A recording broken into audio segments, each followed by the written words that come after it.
This is a story about the ridiculous hypocrisy of the EPA. There is a group called the Concerned Scientists, the Union of Concerned Scientists, and they just wanted information about the EPA's transparency policy. They couldn't find it, so they filed a Freedom of Information Act request, and they finally got this information about the EPA's transparency policy, obviously implying that this is the policy to make it so you could find the EPA. They had to do a huge request for it. They were put up on, the information was put up on a website, a Freedom of Information Act website. And how long did it stay up for? The files from the EPA were first made accessible Tuesday, April 17th, and were removed from the FOIA portal Friday, according to the UCS. So they were up, the transparency policy was up for just like 3 or 4 days before it was absolutely taken down. Well, they didn't want to be that transparent. Transparent just for 3 days. Right. At the event for this, they took no questions.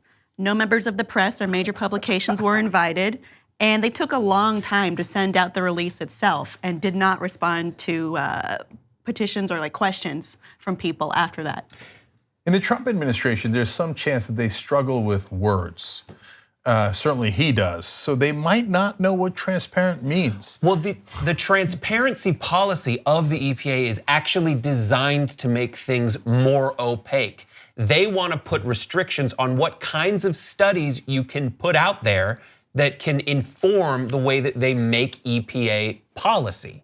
So they want to make it so it's only like completely public studies and not ones that hide the information, your personal medical information. But that's ridiculous because that removes the anonymity out of a lot of studies and effectively renders a lot of studies, they would need to be recreated in a way that would be incredibly difficult. So the way scientists do research, they collect information from people, they get it looked over under the auspices of a university. There's peer review. These things are there to check methodology, statistics, not there to just get in the way of oil companies. Right, and ethically, in order to, so let's say that there was a research study that didn't follow the transparency guidelines because it wanted to protect your personal identity if you were poisoned by a coal plant. The only way to recreate that would be extremely unethical. You'd have to expose people intentionally to coal or whatever pollutant, and that's just so against the scientific ethic of the scientists who would be behind it.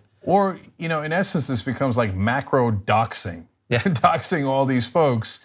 And so it's a win-win for the Republicans. Either we're gonna out these folks or, haha, you're gonna get no transparency at all. You just watched the video by the Young Turks, the home of the revolution. If you'd like to get the full show, come join us and become a member. tytnetwork.com/join.